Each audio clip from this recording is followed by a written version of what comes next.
Baik, ceritanya begini Mas Ari. Saya lagi ngerjain sesuatu, nulis-nulis dan lain sebagainya. Kemudian masuklah ke kamar, saya duduk di situ. Nah, disitulah eh, ada yang berbisik sama saya Mas Ari. Ada yang berbisik, bisiknya begini. Edi, waktunya kamu sudah di dunia sudah habis. Ini hari terakhir hidupmu, begitu. Saya yakin itu bukan jin ya. Saya yakin wallahu a'lam lah. Intinya saya yakin ini bukan jin lah. Sehingga ketika saya mendengar suara seperti itu, saya itu tidak berdaya. Mau teriak, mau ngomong, mau minta tolong ke siapa, itu tidak bisa. Tidak bisa. Sehingga tiba-tiba saya tuh melihat badan saya itu sudah kaku. Ya, kaku. Itu. Waduh. Jadi ketika tiba-tiba kayak orang ngerep-repan atau gimana? Ya. Jadi sebenarnya bukan kayak orang rep-repan Mas Hari. Sebenarnya ada proses di situ, ya. Ada proses itu di situ.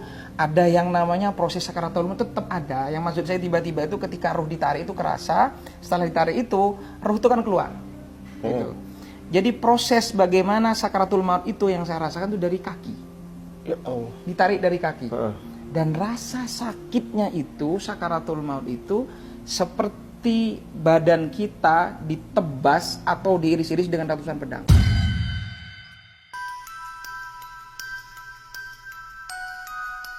Ya Allah. Atau ini kan Idul Adha nih. Ya kita bayangin saja kambing itu dikulitin hidup-hidup. Allah. Ditarik semua kulitnya itu rasanya seperti itu. Atau kita seperti parut yang pakunya panjang-panjang ditancepin tubuh kita terus ditarik seperti itu. Itu rasa sakit dari kaki itu. Dari kaki. Itu dalam keadaan Ustaz tuh ngerasain ini, ngerasain rasa sakitnya. Rasa sakit luar biasa Mas Ari. Ketakutan yang luar biasa. Dan ini juga ini penting. Kalau ingat itu ya Allah, mau bermaksiat sedikit pun tuh takut Mas Ari. Itu kayak kita ditunjukkan seperti proyektor layar lebar ya. Itu seakan-akan kita semua di proyektor itu melihat segala maksiat dosa yang pernah kita lakukan. Di bumi mana, di sudut mana, kapan kita bermaksiat, semua ditunjukin sama Allah. Di situ Mas Ari. Jadi kayak flashback semua tuh? Ya, flashback semua Mas Ari. Ingat semua dosa-dosa, malunya luar biasa. Apapun Allah tunjukkan di situ. Segala maksiat yang pernah kita lakukan, siapa yang kita sakiti, entah orang, entah keluarga, dengan lisan kita, dengan sikap kita dan lain sebagainya. Ini penyesalannya yang luar biasa yang menurut saya tak kalah sakit juga dari rasa sakit yang kita hari itu. Kemudian, nah ini benar dari hadis Rasulullah ketika sudah nafas di tenggorokan, itu ingat semua harta kita. Ya. Sampai supaya harta saya waktu itu dalam kondisi ya diuji dengan ekonomi. Sampai harta saya uang 1.000 pun di saku, di celana levis belakang pintu pun ingat. Seakan-akan saya tolong itu semua harta saya infakin untuk menebus dosa-dosa saya. Saya pingin harta saya yang tersisa itu saya pingin diinfakin untuk menebus dosa-dosa saya Mas Ari.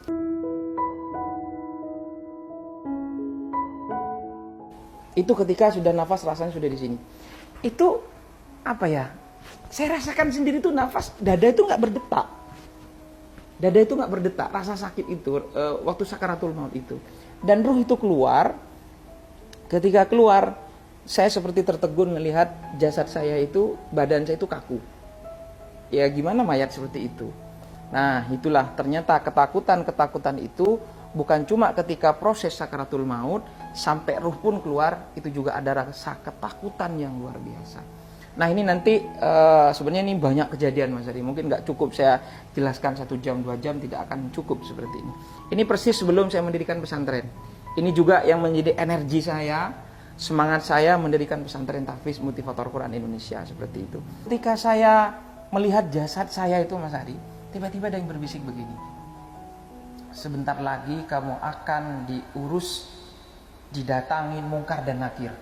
Itu juga nggak kalah mengerikan. Dengar nama mungkar nakir saja itu Mas Ari, itu mengerikan. Saya lari ke sana kemari, saya cari orang minta tolong supaya ruh saya kembali, supaya saya selamat, supaya saya hidup lagi. Ya Allah, hidupkan saya 3 menit saja ya Allah, 5 menit saja ya Allah, supaya saya bersujud kepada Engkau, supaya saya bertobat kepada Engkau, supaya saya melakukan kebajikan-kebajikan. Itu kan terekam di dalam Al-Quran. Dan memang benar di dalam Al-Quran itu, ketika manusia yang wafat meninggal, dia mengatakan, kok hidup saya seperti hanya pagi saja, siang saja, sore saja. Dan itu benar-benar saya rasakan, Mas Ari. Dan ini lagi Mas Ari, penting punya anak yang soleh-soleha. Di situ ada kedua orang tua, ada orang tua, suami istri, Mas Ari. Itu mukanya dibakar, hangus, kayak suster ngesot ya, kayak film suster itu ngesot, Mas Ari, di bawah itu. Ustaz juga lihat yang di alam sana juga lihat. Semua itu banyak yang kita lihat, Mas Ari, banyak. Terus ada kerangkeng, besi-besi yang panas, membara. Tahu nggak apa yang dikatakan oleh kedua orang tua ini? Tahu nggak apa yang dikatakan? Ya Allah, anak saya melupakan saya, ya Allah. Saya mengandungnya, membesarkannya, melahirkannya, mendidiknya, dan dia sekarang melupakan saya, ya Allah. Aku terlupakan, ya Allah. Aku terlupakan hari ini. Itu merintih-rintih menangis, Mas Ari. Nggak didoain gitu, Mas. Nggak didoain sama anaknya. Mungkin anaknya juga bermaksiat di dunia. Ini penting mendidik anak untuk supaya akidahnya kuat, agamanya kuat, Qur'annya kuat sebelum yang lain-lain. Ketakutan saya itu nyari masjid, Mas Ari. Yang saya cari akhirnya masjid. Nah ini penting umat muslim untuk cari masjid gitu kan ya. Cari masjid, saya masuk ke masjid, Mas Ari, adem, ada cahaya, Mas Ari. Duh, saya merinding tuh kalau ingat tuh, nangis saya, ya Allah, ya Allah, ya Rabbal. Tapi orang nggak ada yang lihat. Nggak ada yang lihat saya sama itu. Nggak ada yang lihat saya. Terus di situ ada anak-anak muda yang lagi pegang Quran, Mas Ari. Yang lagi pegang Quran. Ya. Ada yang lagi pegang Quran, kemudian wajahnya bercahaya. Tuh rasanya itu kayak tembus ke langit.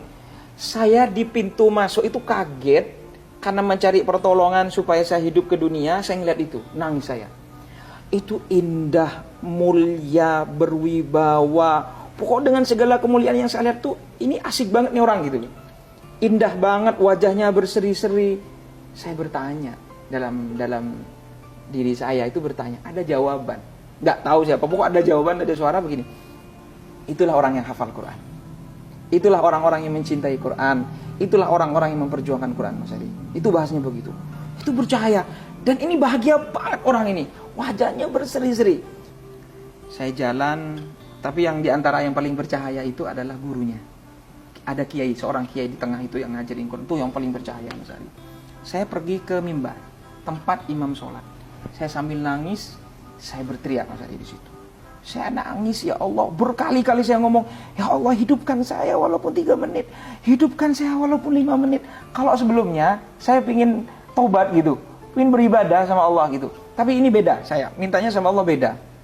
Ya Allah, jika Engkau izinkan saya hidup di dunia 3 menit saja, 5 menit saja, saya ingin taubat, saya ingin zikir, saya ingin sedekah, saya ingin semua kebaikan-kebaikan saya sampaikan kepada Allah. Saya ingin hidup, ya Allah. Saya ingin balik ke dunia, ya Allah. Baru saya terakhir ingat dalam diri saya, ya Allah, jika Engkau izinkan saya hidup, ya Allah, 3 menit saja, 5 menit saja, ya Allah, izinkan saya hidup di dunia ini, ya Allah. Saya akan perjuangkan Quran hingga akhir hayat saya, ya Allah. Saya akan berjuang untuk Quran. Saya akan wakafkan hidup saya untuk Quran, ya Allah. Itu doa saya sama Allah, Mas Ari. Ketika saya berteriak, nangis sama Allah, itu menjid sama Allah, pokok pasrah total sama Allah.